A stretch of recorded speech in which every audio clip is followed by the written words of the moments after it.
इतिहास गवाह है कि दुनिया के बड़े बड़े युद्ध केवल हथियारों से नहीं बल्कि दृढ़ मनोबल और आत्मविश्वास से जीते गए हैं। नेपोलियन ने कहा था, सेना का मनोबल उसकी शारीरिक ताकत से 3 गुना ज्यादा होता है। आज हम बात करेंगे 1971 के उस युद्ध की जिसने दुनिया की 2 महाशक्तियों अमेरिका और ब्रिटेन को चुनौती दी और पाकिस्तान के 2 टुकड़े कर दिए। लेकिन साथ ही हम आज के भारत के उस आईने को भी देखेंगे जिसे देखकर शायद हमारे शहीदों की रूह भी कांप जाए। दिसंबर 1971।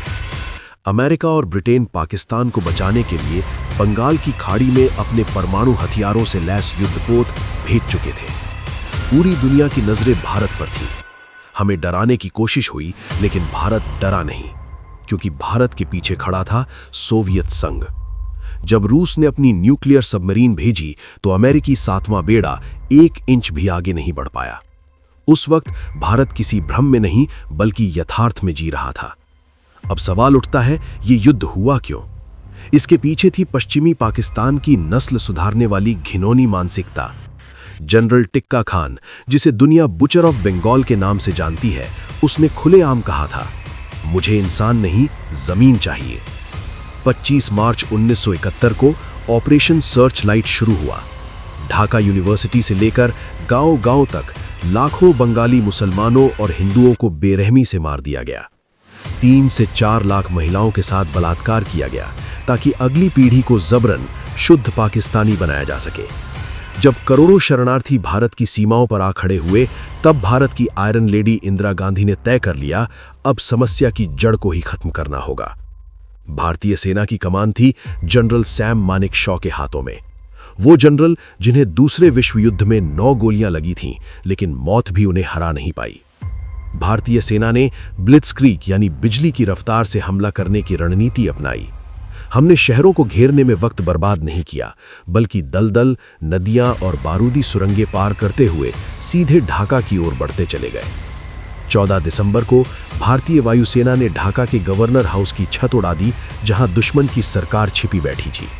और फिर आया 16 दिसंबर 1971, शाम के 4:31। भारतीय जनरल जेकब ने जनरल नियाजी की मेज पर हाथ मारते हुए कहा, तुम्हारे पास 30 मिनट है। नतीजा, आधुनिक सैन्य इतिहास का सबसे बड़ा आत्मसमर्पण।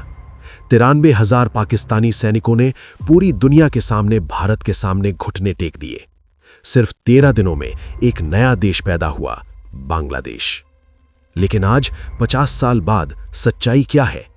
जिस बांग्लादेश को भारत ने अपने खून से आजाद कराया, वहां आज इंडिया आउट के नारे लग रहे हैं और हिंदुओं पर अत्याचार हो रहा है। ये हमारी कूटनीतिक विफलता नहीं तो और क्या है? और अपने ही देश के अंदर गलवान के शहीद के पिता को पुलिस घसीटती है, लद्दाख के वीर हवलदार तशांग थारचीन को अपने हक के लिए सड़क पर गोली खानी पड़ती है। आज सैनिकों की शहादत नेताओं के लिए सिर्फ चुनावी पोस्टर और वोट की स्याही बन चुकी है।